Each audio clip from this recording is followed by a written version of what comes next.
Channel study and fun with Bhanu. तो आशा करता हूँ सब सही रहे होगे और फेस्टिवल भी आपका अच्छे से बीत चुका होगा। तो चलिए अब हम शुरू कर लेते हैं अपने चैप्टर 2 का, जो हमने क्विक रिवीजन तो कर लिया है। अब आज से हम शुरू करते हैं ऑब्जेक्टिव क्वेश्चन। तो इस वीडियो में हम पूरे 50 MCQ क्वेश्चंस करेंगे। तो आइए शुरू करते हैं। ओके, तो फर्स्ट क्वेश्चन बोला है which of the following is a mineral acid. तो हमें क्या बताना है, इनमें से कौन सा मिनरल एसिड है। तो आप सभी देख लीजिए पहले, hydrochloric acid, citric, acetic, lactic.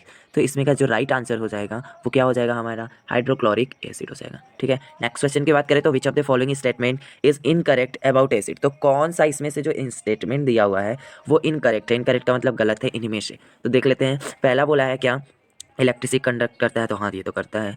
फिर सी ऑप्शन बी है acid do not corrode metals. वाह, क्या ये मेटल्स को करोड नहीं करता है। Acid give hydrogen ions after dissociation, तो ये भी सही है। All of the above are correct, ऐसा तो नहीं हो सकता है। तो यहाँ पे देखिए हमारा हो जाएगा आंसर नंबर बी, यहाँ पे इनकरेक्ट है, यानी कि ये हमारा करोड तो करता है ना, यहाँ पे लिखा है do not crore. Next option देखें, क्वेश्चन नंबर डी देखें, क्वेश्चन नंबर 3। तो यहाँ पे बोला है कि which of the following acid present in सार मिल्क। तो कौन सा एसिड प्रेजेंट होता है सार मिल्क। तो सार मिल्क में मतलब मिल्क में कौन सा एसिड होता है, glycolic acid, oxalic acid, citric acid या लैक्टिक एसिड। तो इन चारों में से करेक्ट ऑप्शन क्या होगा, करेक्ट ऑप्शन है लैक्टिक एसिड। हमारे जो दूध होते हैं उसमें पाया जाता है लैक्टिक एसिड।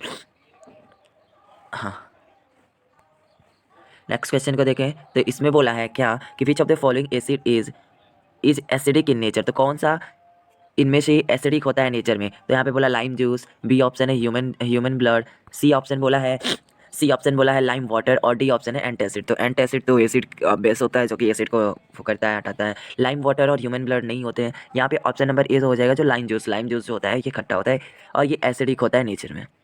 नेक्स्ट की बात करें तो इसके बाद से बोला है select the acid which contain 4 hydrogen atom in it. तो हमें क्या करना है, किसी एक एसिड को सेलेक्ट करना है जिसके अंदर 4 हाइड्रोजन एटम्स पाए जाते हैं। कितने हाइड्रोजन एटम्स, 4। तो देखिए पहला जो ऑप्शन दिया फॉर्मिक एसिड, सेकंड है सल्फ्यूरिक, थर्ड है नाइट्रिक और डी है एसिटिक एसिड। तो इसमें से हमारा आंसर हो जाएगा एसिटिक एसिड, जिसके अंदर क्या होते हैं 4 हाइड्रोजन मॉलिक्यूल्स, 4 हाइड्रोजन एटम्स पाए जाते हैं। तो यहाँ पे हम लोगों ने 5 MCQ क्वेश्चन कर लिया। आप चलिए नेक्स्ट क्वेश्चन पे चलते हैं और इसे सॉल्व करते हैं। तो यहाँ पे बोला है match the given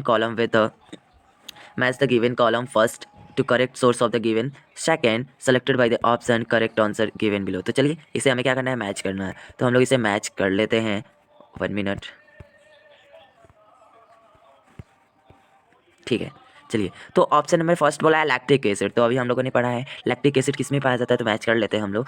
lactic acid यहाँ पे हो जाएगा कर्ड, दिया है कर्ड। तो ये लैक्टिक एसिड दोनों में मिला के पाए जाते हैं, मतलब एक दूध का कोई भी सब्सटेंस हो। साइट्रस एसिड, साइट्रिक एसिड की बात करें तो ये किस में पाया जाता है, तो ये पाए जाते हैं ऑरेंजेस में। तो ये मैच हो जाएगा हमारा। एसिटिक एसिड की बात करें तो ये विनेगर में पाए जाते हैं। और डी मतलब कि ऑक्जेलिक एसिड पाए जाते हैं हमारे टोमेटो में। तो इस हिसाब से 2, 3, 4 एंड 1, तो यहाँ पे हो जाएगा ऑप्शन नंबर डी हमारा करेक्ट। ठीक है, तो ऑप्शन नंबर डी यहाँ पे करेक्ट हो जाएगा। आप सभी टिक कर सकते हैं। अब देखते हैं हम लोग क्वेश्चन नंबर 7 पे आते हैं। ये हमारे एनसीईआरटी एग्जाम्पलर से ये क्वेश्चन है।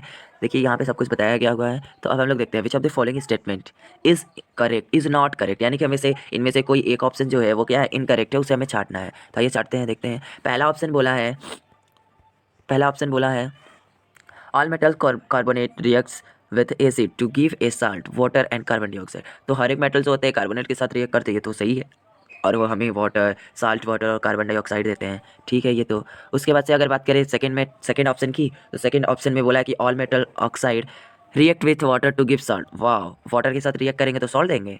वाटर के साथ रिएक्ट करने पे वो तो उसे करेक्ट करेंगे हर एक मेटल को। तो यहाँ पे with water to give salt and acid, ये क्या हो जाएगा हमारा, इनकरेक्ट वाला ऑप्शन हो जाएगा। अब आते हैं क्वेश्चन नंबर 8 पे।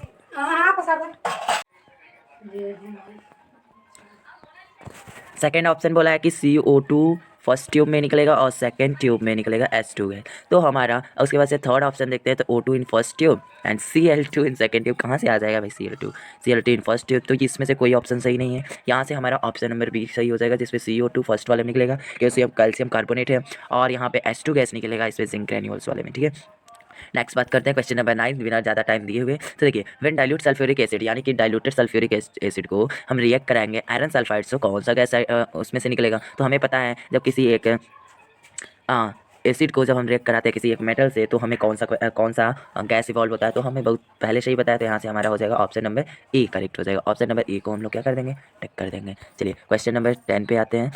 हाँ, तो which of the following gas gives OH minus ion in dissociation with water. तो यहाँ से हमें पता करना है कौन सा इनमें से देगा OH माइनस, यानी से इनमें से जो बेस होगा वही हमें देगा। तो देखिए क्वेश्चन नंबर 3 है, तो क्वेश्चन नंबर 3 को देखते हैं। कैल्शियम कार्बोनेट, नेक्स्ट है iron sulphide, calcium oxide and all of this. तो इनमें से हमारा ऑप्शन नंबर सी करेक्ट हो जाएगा, जो कि क्या देगा, OH माइनस आयंस देगा। Which of the following oxide, question number 11 पे देखते हैं। Which of the following oxide following hydro oxide is not an alkali. तो इनमें से कौन सा हाइड्रो ऑक्साइड एक एल्कली नहीं है। तो देखते हैं इनमें से पहला ऑप्शन दिया है अमोनिया, सेकेंड ऑप्शन है कैल्शियम हाइड्रोक्साइड, थर्ड है कार्बन कॉपर हाइड्रोक्साइड और फोर्थ है सोडियम हाइड्रोक्साइड। तो इनमें से हमारा आंसर हो जाएगा ऑप्शन नंबर सी, यानी कि कॉपर हाइड्रो ऑक्साइड जो होता है वो एल्कली नहीं है। अब देखते हैं क्वेश्चन नंबर 12 और 13 को एक साथ हम लोग देख लेते हैं। चलिए, बोला है कि सोडियम हाइड्रोक्साइड है, ठीक है, एंड पोटेशियम हाइड्रोक्साइड है, ये यूज़ किए जाते हैं इलेक्ट्रोलाइट्स में। तो क्या ये ट्रू है, क्या ये फॉल्स है, या फिर ये पार्शियली ट्रू और फॉल्स है, या फिर कुछ कह ही नहीं सकते। तो क्वेश्चन नंबर 12 है पहला ट्रू। तो ये देखिए सोडियम हाइड्रोक्साइड को ही हम और पोटेशियम हाइड्रोक्साइड को हम इलेक्ट्रोलाइट्स कर सकते हैं। तो यहाँ पे हम बोलेंगे ये ऑप्शन क्या है, ट्रू है। क्वेश्चन नंबर 13 को देखा जाए तो which of the following statement is incorrect about basis. इनमें से कौन सा इनकरेक्ट है, कौन सा बेस। तो देखिए bases are bitter in taste, तो हाँ ये तो सही है। They are soapy to touch करने में भी। They are corrosive in nature, all bases are alkali. तो हर एक बेसिस क्या अल्कली होते हैं, हम लोगों ने अपने इस नोट्स रिवीजन में भी पढ़ा है। तो हम लोगों ने भी देखा था कि all alkalis are bases but all bases are not alkali. तो यहाँ से ऑप्शन नंबर डी हमारा करेक्ट हो जाएगा। तो इस क्वेश्चन का करेक्ट आंसर हो जाएगा आंसर नंबर डी। चलिए अब नेक्स्ट क्वेश्चन पे चलते हैं, क्वेश्चन नंबर 13। क्वेश्चन नंबर 14 को देखते हैं। इसमें बोला है कि कौन सा कॉम्बिनेशन जस्टिफाई करता है लाइम वाटर को इन बेसिक नेचर। तो देखिए देखते हैं CaOH2 प्लस CO2, ये क्या हो रहा है, यहाँ पे बोला है कि that lime water is basic in nature. तो इनमें से कौन सा हमें बताएगा कि जो लाइम वाटर होता है वो बेसिक होता है, नेचर में बेसिक होता है। तो क्वेश्चन नंबर 14 है, इसका जो पहला ऑप्शन दिया हुआ है CaOH2 प्लस CO2, ये हो जाएगा हमारा करेक्ट ऑप्शन। सेकंड आंसर देख लेते हैं, CaOH2 प्लस NaOH है, यहाँ पे NaCl है, यहाँ पे क्या है, यहाँ पे C बहुत B एंड C। तो यहाँ पे हमारा ऑप्शन नंबर ए हो जाएगा, जो कि करेक्ट आंसर होगा, और ये क्या हमें दिखाएगा कि नेचर में वो बेसिक है इसे। अब देखते हैं क्वेश्चन नंबर 15 को। तो क्वेश्चन नंबर 15 बोला X and Y in the following reaction में एक्स और वाई की वैल्यू बतानी है। तो CaOH के साथ हम क्या मिक्स करेंगे, तो CaCl2 मिलेगा और वाई कोई एक वाई निकलेगा, उसके बाद से 2NH3 गैस निकलेगा। तो यहाँ पे हम लोग देख सकते हैं कि X is equal to NH4Cl देंगे और वाई में O2 आएगा। तो क्वेश्चन नंबर 15 में हम लोग देख लेते हैं, यहाँ पे हमारा करेक्ट आंसर होगा ऑप्शन नंबर बी, जो कि क्या है NH4Cl X की वैल्यू होगी, यानी कि 1 मिनट, हाँ, तो X की वैल्यू NH4Cl होगा और Y का वैल्यू हो जाएगा H2O, ठीक है। चलिए क्वेश्चन नंबर, तो इसका आंसर हो जाएगा option number B. Question number 16 पे चलते हैं। इसमें बोला है कि कौन सा एसिड व्हेन डिसॉल्व होगा वाटर के साथ तो हमें आयन देगा। अगर एसिड वाटर के साथ डिसॉल्व होता है तो कौन सा आयन हमें प्रोवाइड करता है, तो हमें एसिड की बात की गई है। तो यहाँ पे हमारा ऑप्शन नंबर सी करेक्ट हो जाएगा, हाइड्रोनियम आयन देगा जब वो वाटर के साथ डिसॉल्व होगा। What happens when sodium hydroxide is mixed in water. तो क्या होगा जब हम सोडियम हाइड्रोक्साइड को वाटर के साथ मिक्स करेंगे, hydronium ions will be produced, heat is release during dissolution, the process is endothermic. तो बोला है पहले में कि हाइड्रोनियम आयन मिलेगा, दूसरे में डिसोल्यूशन होगा, हीट रिलीज होगा, जब डिसोल्यूशन जब वो मिलेगा तो उसमें से हीट निकलेगा, और इसे बोलेंगे हम इंडोथर्मिक प्रोसेस बोलेंगे। तो आइए देखते हैं ऑप्शन को और उसमें से मिलाते हैं। तो क्वेश्चन नंबर 17, ठीक है, तो और फोर्थ ऑप्शन भी दिया हुआ है कि हाइड्रोक्साइड आयंस प्रोड्यूस होंगे। तो ये चेक कर लेते हैं कौन सा आंसर, फर्स्ट और सेकेंड और फोर्थ, फर्स्ट और थर्ड, फोर्थ और ओनली। तो हम लोग देख लेते हैं, क्वेश्चन नंबर 17 है। क्वेश्चन नंबर 17 में यहाँ पे हो जाएगा ऑप्शन नंबर डी। देखिए यहाँ, यानी कि इसमें क्या होगा, जब डिसोल्यूशन होगा तो इसमें से निकलेगा हीट, और उसके बाद से फोर्थ पे दिया hydroxide ions will be produce. तो ऑप्शन नंबर यहाँ पे हमारा बी करेक्ट हो जाएगा। चलिए क्वेश्चन नंबर 18 पे चलते हैं। तो aqua solution of sulphur dioxide वो क्या होगा, जो एक्वा सॉल्यूशन होता है सल्फर डाइऑक्साइड का क्या होगा, एसिड होगा, बेस होगा, न्यूट्रल होगा, एम्फोटेरिक होगा। तो देखिए बताइए आप सभी, आंसर को कमेंट करके बताइएगा। ऑप्शन नंबर ए हो जाएगा। इनमें से मैं कुछ क्वेश्चन के आंसर भी नहीं भी करा रहा हूँ, तो उनके आंसर आपको कमेंट करके बताने होंगे। तो ये क्वेश्चन नंबर 19 को देखते हैं। When small amount of acid is added, जब थोड़ा सा अमाउंट हम एसिड में ऐड करेंगे तो water phenomena which occurs are, जो वाटर का फिनोमिना होगा ऐड करेंगे जब हम एक थोड़े से अमाउंट में एसिड वाटर में, तो कौन सा फिनोमिना होगा, क्या डाइल्यूशन होगा, न्यूट्रलाइजेशन होगा, formation of H3O plus ion होगा, साल्ट फॉर्मेशन होगा। तो ये हम लोगों ने इस क्विक रिवीजन में अभी पिछले वीडियो में हम लोगों ने देखा था। तो यहाँ पे हम लोग देख सकते हैं ऑप्शन नीचे दिया हुआ फर्स्ट या थर्ड सही है, या बी पे दिया है सेकंड या फोर्थ है, फर्स्ट या सेकंड है, या सेकंड या फोर्थ है। तो यहाँ पे हमारा आंसर हो जाएगा ऑप्शन नंबर ए, यानी कि ऑप्शन जो फर्स्ट और थर्ड है। तो डाइल्यूशन एक तो होगा और दूसरा होगा formation of H3O+ ion hydronium ion. तो देखिए क्वेश्चन नंबर 19 पे पहुंचते हैं। क्वेश्चन नंबर 19 बोला है कि सोडियम हाइड्रोजन कार्बोनेट को जब हम when added to acetic acid के साथ जब रिएक्ट कराएंगे तो कौन सा स्टेटमेंट इनमें से सही है। तो देखते हैं। तो it turns lime water blue milky, तो क्या जब हम ऐसा करेंगे तो लाइम वाटर को मिल्की बना देगा। सेकंड बोला है इट एक्सटिंग्विश बर्निंग स्प्लिंटर, तो क्या ये बर्निंग स्प्लिंटर को एक्सटिंग्विश करेगा। या it dissolve in a solution of hydroxide, it has a pungent odour. ये हमारे एनसीईआरटी एग्जाम्पलर का क्वेश्चन है। इसके ऑप्शन को देख लेते हैं हम लोग। ऑप्शन दिया है फर्स्ट या सेकंड, फर्स्ट सेकंड थर्ड, उसके बाद से सेकंड थर्ड फोर्थ, और उसके बाद से है फर्स्ट एंड फोर्थ। तो इसमें से हमारा ऑप्शन हो जाएगा option number B, first second और थर्ड ऑप्शन सही है। तो देखिए ये टर्न कर देगा, मिल्की वाटर बना देगा, वाटर मिल्की बना देगा, उसके बाद से स्प्लिंटर यानी कि जो जल रहा होगा उसे बुझा देगा, उसके बाद से डिसॉल्व करेगा सॉल्यूशन ऑफ सोडियम हाइड्रोक्साइड को।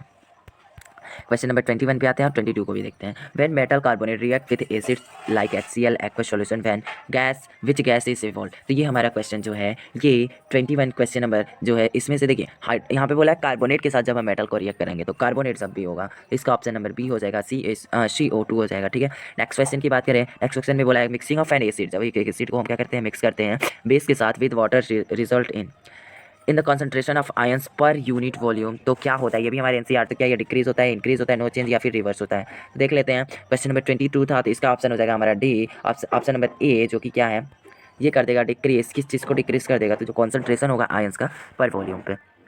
क्वेश्चन नंबर 23 है, जब हम एक मेटल को ऑक्साइड के साथ क्या करेंगे डिसॉल्व करेंगे, जब हम एक मेटल को एक ऑक्साइड के साथ डिसॉल्व करेंगे इन वाटर के अंदर तो सॉल्यूशन जो फॉर्म होगा वो higher concentration of which ions, कौन से आयन का हायर कॉन्सेंट्रेशन होगा। तो ये देखते हैं हम ऑप्शन को, तो H+ आयन आएगा, H3O+ आयन आएगा, OH- आयन आएगा, या M+ या M मेटल, मतलब M का मतलब यहाँ पे मेटल वाला आयन आएगा। तो देख लेते हैं यहाँ पे हमारा ऑप्शन नंबर सी करेक्ट हो जाएगा, जो कि क्या देगा OH- आयन।